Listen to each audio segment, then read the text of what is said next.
All right, ladies and gents, we're going to switch the colors here because this is a lot, right? Both of these colors combined with this being mega random and being a very different start.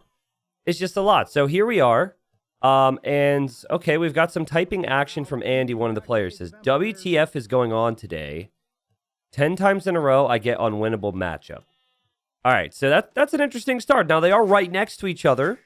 It's possible that Mr. Andy is maybe a little bit tilted or something. Talking about matchups and whatever else. And the Nectary is a Smurf account for a player named Mihai. There's the other player here, and he says, pick Civ and GG easy. And freaking Andy's like, well, looks like I have to. So there's some frustration on the side of freaking Andy because he's Celts. But, I mean, he is Celts, and he is right next to the opponent. And if you know the Celts, the only real exciting things about Celts in our meta these days is Celt ETC. And by the way, shout out to Huang. I actually think I will email him. I have not seen Huang in a bit. I know he was sick, couldn't conclude Titans League, and I haven't actually seen a lot of Huang. So this is actually, seeing Celts kind of reminds me, I got to reach out to Huang, see if I get a response from him. So these guys are chatting. The map is mega random. It does look very much like Nomad, if you guys are familiar with Nomad, but it's mega random. So they just happen to start without a town center. You've got water around the outer ring. And then trying to determine if there's any main differences when compared to regular Nomad. It does seem like there's a lot of sheep, actually. Like, it seems like there's sheep everywhere, way more than on standard Nomad. And maybe just not as much gold and stone, because there's just 2 tiles of gold and stone spread out around the map.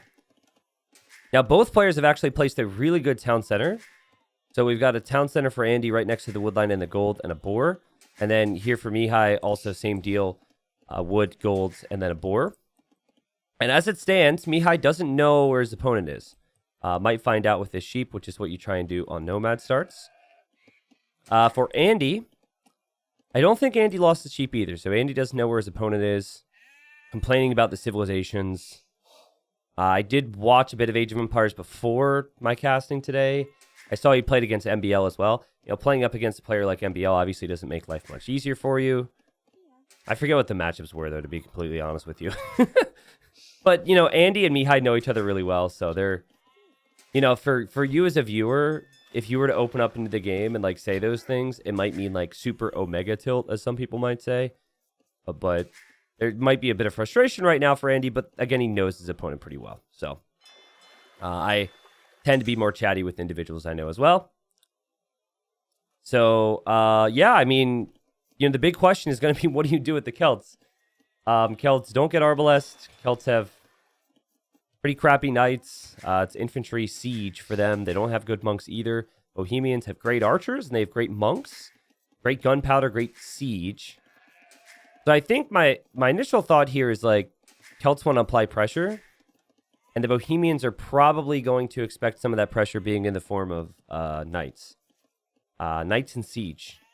Or even crossbow siege. So you might want to go for monks and some siege of your own in the future, but it's kind of hard to know exactly what people are going for, and Mihai has now found where Andy is. But it's hard to know exactly what people are going for because you don't have a scout. So you almost need to build an outpost here. In fact, I think this would be a really good outpost for both players. Just have some type of idea what's happening in the long run. Now, the other aspect of this game, and Nomad in general, is finding the dock locations. And you can see Mihai's been very thorough. And so he now knows where the dock is for Andy. Andy found a moment ago where the dock is for Mihai. So you're going to want those fishing ships. Now, if you know Mega Random, Mega Random is... How do I describe Mega Random? So obviously it's random, right? You never know what you're going to expect. But any Mega Random generation that incorporates water, I'm not sure exactly why this is. There tends to be way less fish in general for that same amount of space. I think it has something to do with the way they script it because they don't want bugs. So they just space out the fish a lot. But normally there's going to be a couple more fish on here in a normal water map. It's never like that on Mega Random. To the point where if there's a little bit less water, sometimes you might even want to consider skipping the dock in general.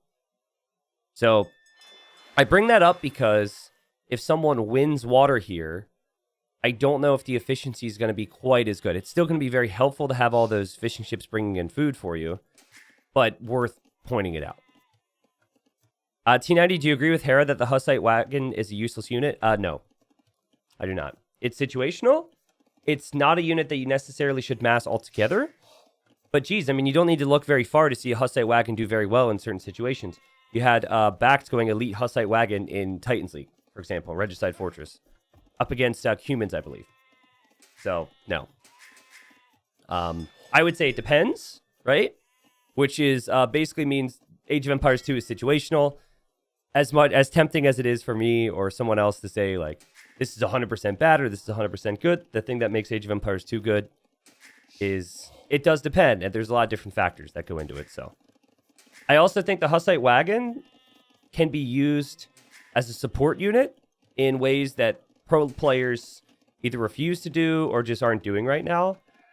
And certain players already are doing it, but certain types of players need to see someone else have success with it before it clicks in their brain. You know what I mean?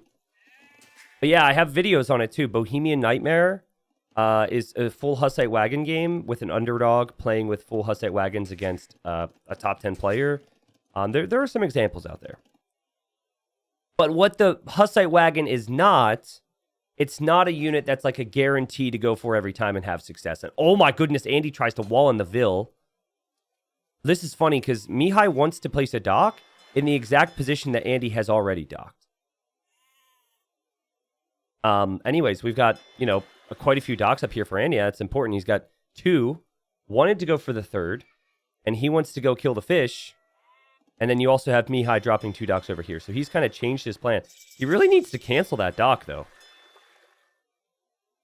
Like, I'm not able to click it, but that should be 150 wood just stuck there. And I wonder if he forgot about it. I think there's a very good chance because of where it's located that he just straight up forgot about it. That could be really important. 150 wood can do a lot. That could be another dock. That could be a blacksmith. That could be almost a barracks. That could be farms. So anyways, we had a little bit of Vil fighting here. And Loom is just now in for Mihai. And I don't know where the other villagers went. I tried to keep track of that, but there's been no kills in this game. And we've got a fire galley opening over on this side. We've got a fire galley opening on this side. It kind of hurts Andy that there's 2 docks right next to his fishing ships. So he might need to relocate here. He did make more fishing ships, though, and he's actually opening galleys, which I never like in close quarters. I think galleys it's just going to make life so much more difficult for yourself. And speaking of difficult, these guys have both built outposts in the position I wanted an outpost earlier. And looks like we had some Vil fighting there for a moment, so this has gotten really scrappy. But, like, look how much damage you're doing with 1 or 2 galleys, and then you're producing... I guess he does have 2 docks in the north, so he's kind of further away from the fire galleys, but you just have to give up so much control before you can get this mass. Mihai is impersonating Nectary. Dude, I have no clue what's happening. Varian, so, honestly, I saw this, and I didn't want to look like an idiot, because I thought Nectary was a completely different person. And then I thought to myself, well, there might not be that many good players from Romania. Maybe it's just been Mihai all along. So I have no clue what's happening. I thought Nectary was a different player. I'm now assuming he's not a different player. Mihai's names never made sense to me. So, he's a confusing guy. Now, these galleys moving around now. Still, so we'll see if like that, my opinion changes here, right? Because they haven't really gone down. The fishing ships have been protected for the most part. There still is a dock underneath freaking Andy's dock there. So, Mihai's down 150 wood. When you're this close together, getting to Castle Age is always huge. And it seems like the galleys have actually done a good enough job. I think Mihai needs to do a better job, though. He had an opportunity to kill multiple fishing ships. He has an opportunity again here to kill some of these fishing ships because these galleys have to group up and fight together. So we'll see exactly what happens. But lots of docking, lots of fishing. There we go. Finally, the fishing ships are starting to go down. These fishing ships, like I said before, they're going to have to go long distances now to get food anyways. And we've got an early market here for Mihai. And Bohemians do get the mining upgrades for free, so he's probably just going to mine away and then buy some resources to go to the next stage. So Andy went galleys and isn't defending his fish at all. So he will lose all of his fishing ships. And even if he wins water, like his setup here is so horribly bad that he's probably never going to reach Castle Age. And I think this might be a really quick game, honestly.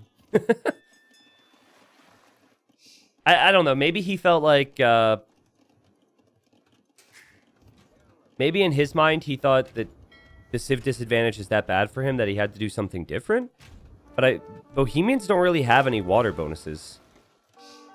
And I feel like going for fires could suit the civilization in the Celts that has lots of... chops the wood faster, right? So that can help with affording more docks and more fires. Wow, he is being a crazy nerd here, though, and he's Vil fighting. We might even see a tower. I actually think a tower here would be pretty sick. He's going for a forward lumber camp? So we've had one player forget a dock is behind another dock foundation, and it looks like both players might lose their fish. We have a forward lumber camp from the Celt player. New meta here is just steal all their wood. We will see some food being purchased here from Mihai. And food is definitely an issue for Andy, has been an issue for Andy. 3 minutes of idle TC time. And he has not really done significant amounts of damage, though he does have galleys. So that could be nice. Seems like he's going to win water. But you already have Mihai on the way to the next stage. Yeah, Varian, I assumed Nectar is a different player. I'm going to assume that, like, Mihai changing his name to someone else's name is a little bit of a joke or something. I'm not a part of the inside joke, so I don't really understand it. It's a little confusing for me. Seemed like it was confusing for you too, but yeah. It's hard for me too, because no matter what I have up here, there's just a part of me that's always noticing names here and here. And even if I know the players, like if it was like Viper versus Yo, and they had different names, I just sometimes instinctively say whatever name is there. So it can be a little confusing. Resources are now climbing higher and higher for Andy. But I'm not really sure what he's going to be able to do in a close quarter situation when the siege comes out. And I think the easy play here is just go Monastery, Siege Workshop. We might even see double Monastery with the Siege Workshop. Make some monks. And then make some siege. Wait, Nectary is also the name of another high-level AoE 2 player? It is, yes. Like I said, confusing. But this is the same guy who said, who changed his name to Kingslayer when he was the one who lost the king. Not the definition of slay. I guess I'm not very official. If you think about my personality, I'm not very official. So that might also be inaccurate. Depending on who you're talking to. All right, Andy, 2 minutes from the next stage. Would towers be a solid play here? I honestly think it might be one of your only plays. Like, try and go guard tower defense, and then find a stone over here and mine it. There is some stone. At this level, I think you going towers is also just not enough. You will likely lose the towers to the siege push anyways. He needs to do something different on land, and he's going to go scouts. I mean, it's something, right? Trying to make it messy, and then also he can add fishing ships now that he's kind of won water. His score is going to be very high because he has lots of navy, and, you know, that could end up making a difference in the long run. So here comes the siege push. It's not Celt eat TC, it's Celt getting TC eaten. And what can Andy see here? Alright, so Andy can't see the Monka standing there. He obviously knows there's a siege push coming, so he'll probably go for his own siege. What I'm expecting is that, yeah, there's the siege workshop, but I'm expecting to see redemption come in for Mihai. Do not agree with the ram choice. Well, he did put the spearman inside the ram. I guess he just wants to take out the stable. If he goes for the stable, I like that. Sometimes if you go in with a ram underneath the TC, they'll just use villagers to fight it off. He doesn't actually see their siege coming out here from Andy, so this could be awkward. And I think that's the beauty of Andy's situation right now, is that it is just... There's a lot of alarm bells going off right now for Mihai. There's a lot of different things that Mihai has to consider. He might have the options. Like, he could have had Redemption and all these techs coming in right away. But he doesn't have it just yet. Redemption is coming in, though. That's Light Cav in there. The monks in the siege kind of walled in here. Redemption's still not in yet. So Andy's got an opportunity to take the siege. If you take the siege, you can leave the monks. And there's not a lot of room here to move around right now. And uh-oh! You've got Redemption, but now what? Light Cav have been running around at the exact same time. And that's just a player being distracted right there, guys. And all of a sudden, Andy's got 7 fishing ships out there. He's still alive. Risky moments for him there, and he also saves the siege. That's not bad. That's not bad at all. He also has 2 town centers. Dang. So Light Cav definitely going to be needed here if there's monks with Redemption. And he'll know it's Redemption because it was only his siege that was in range in the monks there for a second. And give Andy a lot of credit here, right? Like, there's just so many things that seemed off for him in this game. Look at this. Mihai was trying to come back on water to kill fishing ships. It's not going to happen. Uh-oh. Uh-oh. Uh-oh. 1 mangonel. 2 mangonels converted. Oh, no. Oh, and the 3rd goes down. Rip. Yikes. So Mihai bounces right back. He might actually be able to save this one, which is kind of ridiculous. He might be able to save all of them, actually. He does have Spearman out. And yeah, he's going to be able to save them. And now he can get back to the position he was in before with a couple mangonels pushing the TC. So, but this is that spot now where you're Celted, and it's just like, okay, I can't use Siege. I don't have good monks to reconvert any monks. What do I do? It's really complicated. I think, like, using mobility, the Light Cav, would normally be something you want to try here. But, oh my goodness, who needs it? You don't need it. It looks like over here, Mihai was distracted, killed the Light Cav with some villagers, but lost some of his siege again, and now he's back on 1 mangonel. Okay. 44 eco versus 45. We do not have a lot of stone mining for either player. There was stone mining at one point. There were villagers here, and they either died or they went away for some reason. I'm not entirely sure. We have siege on top of the hill here for Andy. Man, this is super messy. And it's like very risky to be out here in the first place, right? Because you know there's monks out there. But he figures, what else can I do? So there he rolls away. Could easily lose this one, and he shouldn't show this one either, because that one could get converted as well. And that's going to be a conversion right there. Yeah. Monks with Sanctity won't get one-shotted in those instances, so now Mihai has reacted. Again, Andy's faster firing siege, though, gets another pick-off. He rolls back behind his TC, which is on fire. And he's okay for now. Meanwhile, the Light Cav are running around, and we still have a pretty messy game. Guys, like, look at the food counts. That tells you how messy this is. Oh, he went underneath it there, Andy. And then he goes in and he kills a monk. And freaking Andy's playing freaking ridiculous right now. This is the guy who's made it to Platinum League. This is beautiful. Oh, my God. Fighting at massive disadvantages here this whole time. What an incredible job as he kills another mangonel. Holy crap. How in the world is he doing this? None of these bonuses have looked good for him. Anyways, he's going to be he is in the top 24 with Platinum for Titans League Season 3. And, wow, he really showed his skill there. That was crazy. So, I honestly... he complained at the start about the civilizations. That had nothing to do with the civilizations there. Because normally, a 2.5 to 3 minute faster castle age time into the monks and siege snowballs that type of push. Initially, he had a couple Light Cav. And... he really picked his moments. It's really hard to show while I'm casting, and I won't necessarily go back and show you all the moments, but let me just show you the first one, just to give you an idea, and this was kind of the theme of this game, guys. And this is something, well, I'm way off. This is something that you can use in your own play to an extent, okay? All right, so what you want to do, like, there can be countless situations where you can use this type of thing. But the idea is distract your opponent in one area and be ready to hit them in the other, right? So this is Mihai's point of view. Now, let's just assume he didn't see this coming in, right? Actually, you know what? Let's just go back a couple seconds further. So this is all hidden, the defensive siege. We know that 2 mangonels is better than 1. We know that monks with redemption on the way is a good position to push that. He's about to lose his stable. So he runs with the light cav. He's moving forward. Now, it's hard to know if this one was really planned. But if he looks like that's a reaction from his opponent, and then bam. His opponent has reacted, and then he gets that opportunity.